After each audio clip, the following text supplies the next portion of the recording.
சரி, அந்த நேரத்துக்கு அது என்னமோ பாத்துக்கலாம். வேற ஏதாவது வாங்கணுமா என்ன? ஆமாங்க, வர சுமங்கலி பெண்களுக்கு மஞ்சள் கயிறு, பூ, பழம், வெத்தலைப்பாக்கு இதெல்லாம் தாம்பூல தட்டுல வச்சு கொடுக்கணுங்க. ஓஹோ.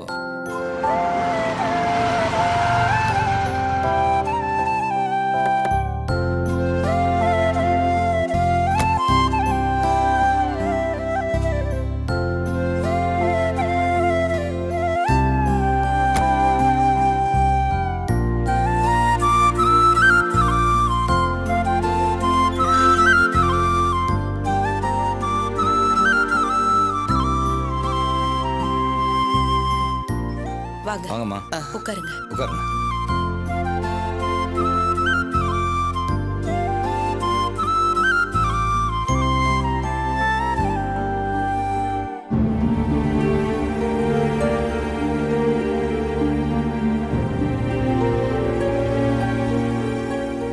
நித்யா எப்போ வருவா? அம்மா, இப்போ வந்துடும்.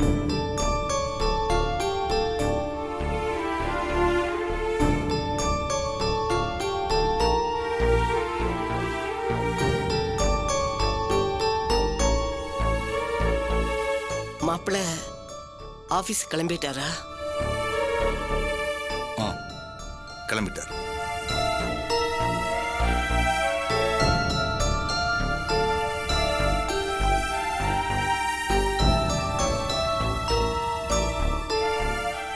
நீங்க கடைக்கு கிளம்பலையா?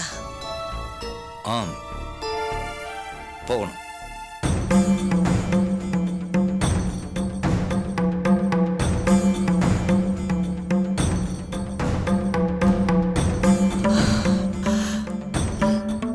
சரி சம்பந்தி, நான் கிளம்புறேன். இல்ல, நித்யா வர டைம் தான், பார்த்துட்டு போங்க. இருக்கட்டும் சம்பந்தி, நான் கிளம்புறேன்.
மனசுக்கு ரொம்ப கஷ்டமா இருக்கு பர்வதம். நாளைக்கு நம்ம வீட்டில் விசேஷம். இந்த நேரத்தில் இந்த அம்மா வேற. இந்த அம்மாவை எந்த லிஸ்ட்லையும் சேர்க்க முடியல. ஒருவேளை இந்த அம்மாவை மட்டும் கூப்பிட்டுருக்கலாமோன்னு என் மனசுக்கு தோணுது.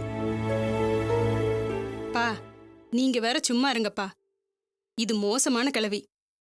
நம்ம நித்யாவை கெடுக்கிறதே இந்த கிழவிதான். எப்போ இந்த கிழவி வந்துச்சோ அதுக்கப்புறம் தான் பிரச்சனையே ஆரம்பிச்சிச்சு. இல்லாததையும் பொல்லாததையும் சொல்லி கொடுத்து அவளை தூண்டி விட்டு சண்டை போட வைக்கிறதே இந்த கிழவிதான். சரியான சூனியக்கார கிழவி. இங்க பாருமா, நமக்கு ஒருத்தவங்களை பிடிக்கலன்னா அவங்கள பத்தி பேசக்கூடாது, விட்டுறணும். அது சரிப்பா. அந்த கிழவி அதோட பணக்கார திமிர கொண்டு வந்து நம்ம தலைமையில இறக்கி வச்சா பார்த்துட்டு சும்மா இருக்க முடியுமா? ஒரு நாள் இல்லைன்னா ஒரு நாள் பாருங்க.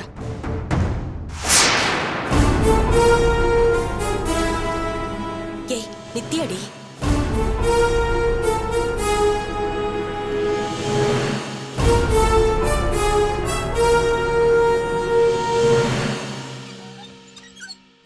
என்னடி இது? வந்து தாம் தூம்னு குதிக்க போறான்னு பார்த்தா அவ பாட்டுக்கு பேசாம உள்ள போயிட்டா. ஓ மருமகளுக்கு தான் எதையும் நேரடியா பேசி பழக்கம் இல்லையே. வீட்டுக்கு வந்தா நேரா வீட்டுக்குள்ள வர வேண்டியது தானே. அதென்ன வாசல்ல நின்று ஒட்டு கேட்கிற பழக்கம்? சட்டைய கட்டி ஆணில மாட்டுற மாதிரி காதை கழட்டி அங்கங்க வச்சிடறா. சொந்த வீட்லயே வாயை திறந்து பேசுறதுக்கு பயமா இருக்கு. அதுக்கு தான் சொன்னேன், நமக்கு பிடிக்கலன்னா அடுத்தவங்களை பத்தி பேசக்கூடாதுன்னு. அப்புறம் எதுக்கு பேசணும், இப்ப எதுக்கு பயப்படணும்? ஏற்கனவே இருக்கிற பிரச்சனை எல்லாம் பத்தாதா? போங்க போங்க போங்க, போய் வேலை பாருங்க. போங்க.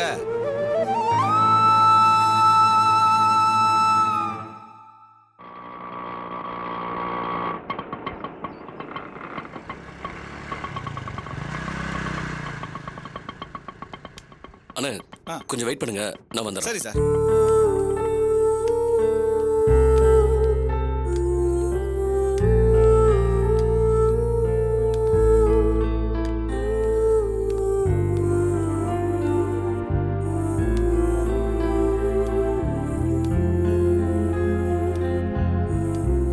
அம்மா அம்மா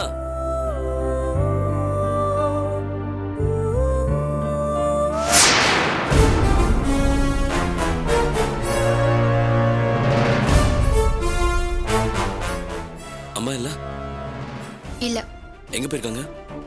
கோயிலுக்கு போயிருக்காங்க. அம்மா பண பிரச்சனையில ரொம்ப சிரமப்படுறாங்க, அதனாலதான். இத பாரு, எதுவா இருந்தாலும் அவங்க கிட்ட பேசிக்கோ. இப்ப நீ கிளம்பு. என்ன மதி, ஒரு பிச்சைக்காரனை விட ரொம்ப கேவலமா ட்ரீட் பண்ற? அப்படி நான் என்ன தப்பு பண்ணிட்டேன்? வேண்டாம், நீ எதுவும் பேசாத. உன்னை பார்த்தாலே எரிச்சலா இருக்கு.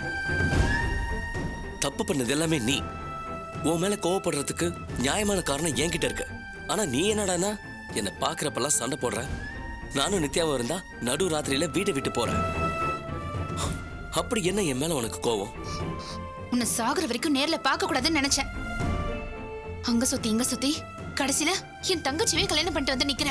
இப்படி சுத்தி சுத்தி வந்து என்ன ஏன் டார்ச்சர் பண்ற? நான் நித்யாவை கல்யாணம் பண்ணது உன்னை டார்ச்சர் பண்றதுக்காக இல்ல மதி. அது நடந்தது வேற சூழ்நிலையால. பேசாத. என்ன நீ எது பண்ணாலும் அதுக்கு சூழ்நிலை காரணம் சொல்லுவியா? என்ன லவ் பண்ணது, உங்க அப்பா வச்சு என்ன அவமானப்படுத்தினது, விட்டுட்டு ஓடி போனது, இப்ப என் தங்கச்சியை கல்யாணம் பண்ணது, இதெல்லாம் சூழ்நிலை இல்ல? நீ ஒரு அயோக்கியன்.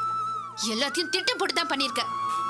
இங்க பாரு மதி, நீ என்னை பத்தி என்ன வேணாலும் பேசிக்கோ. ஆனா என் லவ், அதை பத்தி தப்பு சொல்றதுக்கு உனக்கு எந்த ரைட்ஸும் கிடையாது. நான் உன்னை உண்மையா லவ் பண்ண. அதனாலதான் நீ கல்யாணம் பண்ணி போனதுக்கு அப்புறம் கூட நீ நல்லா இருக்கணும், உனக்கு எந்த குறையும் வரக்கூடாதுன்னு ஆசைப்பட்டேன். இப்ப வரைக்கும் கூட. ஐயோ, நீ பேசாத. இல்ல மதி, நான் பேசுவேன். எல்லாத்தையும் தப்பு தப்பா புரிஞ்சு வச்சிருக்க. என்ன நடந்ததுன்னு தெளிவா சொன்னாதானே புரியும். நீ எதையும் சொல்லவும் வேண்டாம், நான் எதையும் புரிஞ்சுக்கவும் வேண்டாம். நீ முதல்ல கிளம்பு. இப்படி அவசரப்பட்டு முடிவெடுத்துதான் நிறைய தப்பு பண்ணிட்ட மதி. உன்ன மாதிரி முடிவே எடுக்காம இன்னொருத்தர் வாழ்க்கையை நாசமாக்குறதுக்கு இது எவ்வளவு தேவலாம். தயவு செஞ்சு நான் சொல்றது புரிஞ்சுக்கோ. நீ சொல்லாமே நான் எல்லாத்தையும் புரிஞ்சுக்கிட்டேன். உன் தங்கச்சி கல்யாணம் நடந்தாதா என்ன கல்யாணம் பண்ணிக்க முடியும்னு சொல்லி அன்னைக்கு என்ன அவாய்ட் பண்ண. ஆனா இன்னைக்கு உன் தங்கச்சியோட நிச்சயதார்த்தத்தை நிறுத்திட்டுதான் நீ நித்யாவை கல்யாணம் பண்ணிருக்க. இதுல இருந்து நீ எவ்வளவு பெரிய அயோக்கியன்னு தெரியல. நல்ல வேலை உன்னை நம்பி நான் வரல. உன்னை நம்பி வந்திருக்காளே நித்யா, அவளையாவது கடைசி வரைக்கும் ஒழுங்கா வச்சு காப்பாத்து. இதுக்கு மேல இதை பத்தி நான் என்ன சொன்னாலும் ஒத்துக்க மாட்டேன்னு தெரிஞ்சு போச்சு. சரி விடுமதி, எல்லா தப்புமே நான் பண்ணதாவே இருந்துட்டு போட்டோம். இதுக்கு மேல இதை பத்தி பேச வேண்டாம். அம்மா எப்ப வருவாங்க? இங்க பார்மதி, கொஞ்ச நேரத்துக்கு முன்னாடி வந்தால கவுன்சிலர், அவன் ரொம்ப மோசமான ஆளு. அவன் வரைக்கும் பண பிரச்சனை போயிருக்க வேண்டாம், ஆனா போயிடுச்சு. கல்யாணம் ஆகாத பொண்ணு வீட்டுல வச்சுக்கிட்டு இந்த மாதிரி பிரச்சனை வந்திருக்க கூடாது. அதான் எனக்கு மனசு கேட்கல. என்னால முடிஞ்ச வரைக்கும் ஒரு 2-3 லட்சத்துக்கு லோன் அரேஞ்ச் பண்ணிருக்கேன். கூடி சீக்கிரம் கிடைச்சிடும். அதான் கவலைப்படாதீங்க, தைரியமா இருங்கன்னு அம்மா கிட்ட சொல்லிட்டு போலான்னு வந்தேன். நீ எதுக்கு பணம் கொடுக்குற? ஒண்ணும் தேவையில்லை. எங்க கஷ்டம் எங்களோடவே இருக்கட்டும். என்ன மதி இப்படி பேசுற? யாரோ ஒரு ரவுடி பையன் கிட்ட அவமானப்படுறது பரவாயில்ல, ஆனா என்கிட்ட பணம் வாங்க கூடாது, அப்படிதானே? ஆமா, அப்படிதான். அவங்க கிட்ட படுறது ஒரு நாள் அவமானம். உன்கிட்ட பணம் வாங்கினா செத்து செத்து பொழைக்கணும். என் மாமியாரும் புருஷனும் என்னை கேவலப்படுத்தி பேசணுங்கிறதுக்காகவே இந்த பணத்தை நீ கொடுக்கணும்னு நினைக்கிறியா? இதோ பாருமதி, நான் உனக்காக இந்த பணத்தை கொடுக்கல. நித்யா என் ஒய்ஃப். நித்யாவோட பெரியம்மா கஷ்டப்படக்கூடாதுன்னு நான் நினைக்கிறேன். நான் பணம் கொடுக்கறது தப்புன்னு யார் சொல்ல முடியும்? எல்லாத்தையும் தாண்டி எனக்கு கல்யாணம் பண்ணி வச்சது அவங்க தான். கால் உடைஞ்சு கிடந்தப்ப வச்சு பார்த்துக்கிட்டு தான் அவங்க தான். அந்த நன்றி கடனுக்காக தான் நான் பண்றேன். இதுல உன்னை எப்படி சம்மந்தப்படுத்தி பேச முடியும்? உண்மையிலேயே உனக்கு மனசுக்குள்ள நன்றி விசுவாசம் இருந்துச்சுன்னா நீ பணம் கொடுக்காத. நீ சொன்னியே உன் பொண்டாட்டி, அவ அப்பா எங்களுக்கு பணம் கொடுக்க வேண்டியிருக்கு, அது உன் பொண்டாட்டி கிட்ட சொல்லி முதல்ல வாங்கி தர சொல்லு. அது போதும். இது பார், ஈஸியா முடிய வேண்டிய பிரச்சனையை எதுக்கு காம்ப்ளிகேட் பண்ற? உங்க சித்தப்பாக்கும் எனக்கும் ஆகாது. இப்போதைக்கு பிரச்சனை முடியணும். அதை பாரு முதல்ல. நீ பணம் கொடுத்துட்டு நல்லவன் ஆயிடுவ. ஆனா நான் என் குடும்பத்தோட நிம்மதியா வாழக்கூடாது. அதானே உன் திட்டம்? நான் தெரியாம தான் கேட்கிறேன். இப்ப மட்டும் என்ன, நல்லா சந்தோஷமா தான் வாழ்ந்துட்டு இருக்கியா? உன் புருஷனை பத்தி நான் ஃபுல்லா விசாரிச்சுட்டேன்.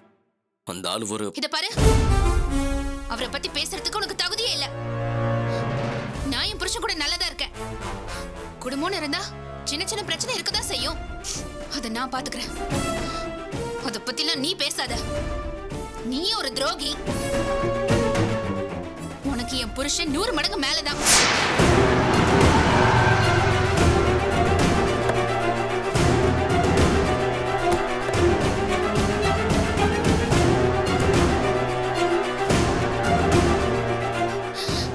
போதும் சாமி, போதும்.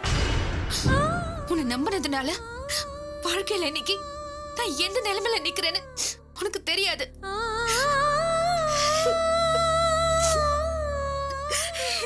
சாரி மதி, உன் லைஃப் வீணா போனதுக்கு சத்தியமா நான் தான் காரணம். அது எந்த விதத்திலையும் என்னால காம்பன்சேட் பண்ண முடியாதுதான்.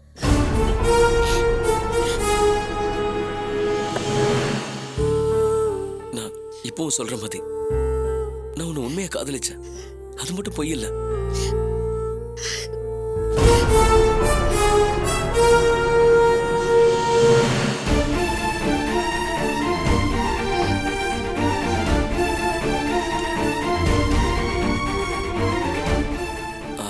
மதி, அம்மா வந்த விஷயத்த சொல்லு. நான் வரேன் பாட்டி.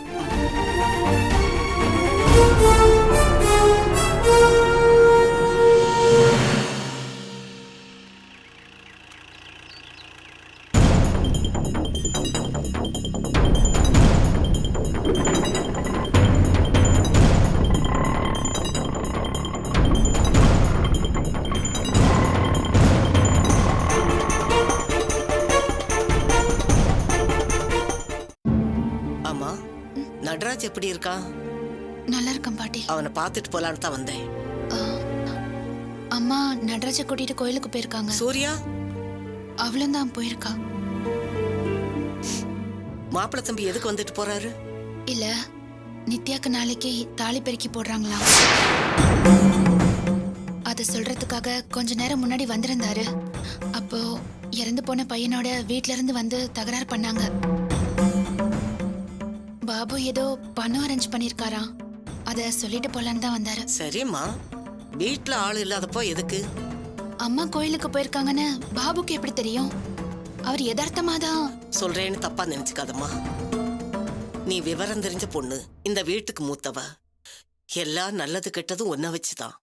இப்ப மாப்பிள்ளை தம்பி உன் தங்கச்சி புருஷன். பாட்டி, இப்ப என்ன சொல்ல வரீங்க நீங்க?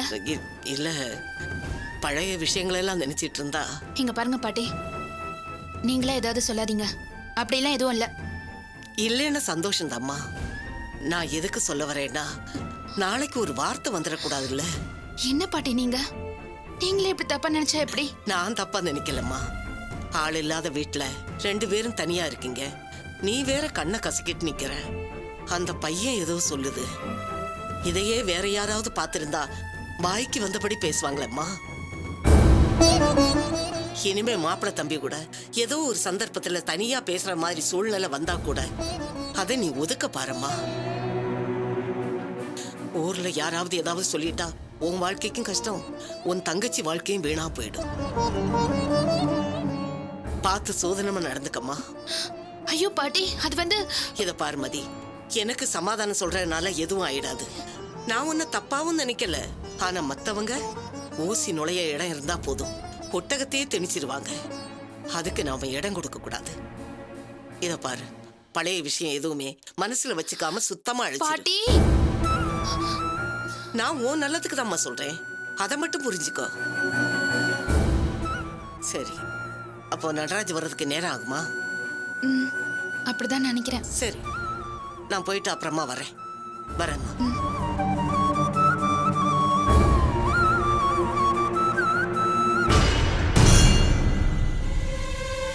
போலாமாப்பா? போலாமா? என்னம்மா போயிட்டு உடனே வந்துட்டீங்க? அது ஒண்ணும் இல்லப்பா, எல்லாரும் கோயிலுக்கு போயிட்டாங்களாம். பேத்தி மதி மட்டும்தான் வீட்டுல தனியா இருக்கா. அப்படியா? அதான் நடராஜா அப்புறமா பாத்துக்கலாம்னு வந்துட்டேன். ஓ அப்படியாம்மா? போலாமா? போலாம்மா.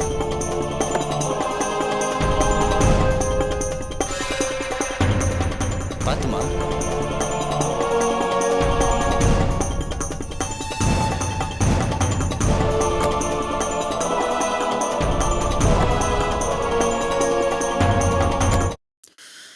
அன்னையில இருந்தே புள்ள ஒரு மாதிரி ஆயிட்டாமா.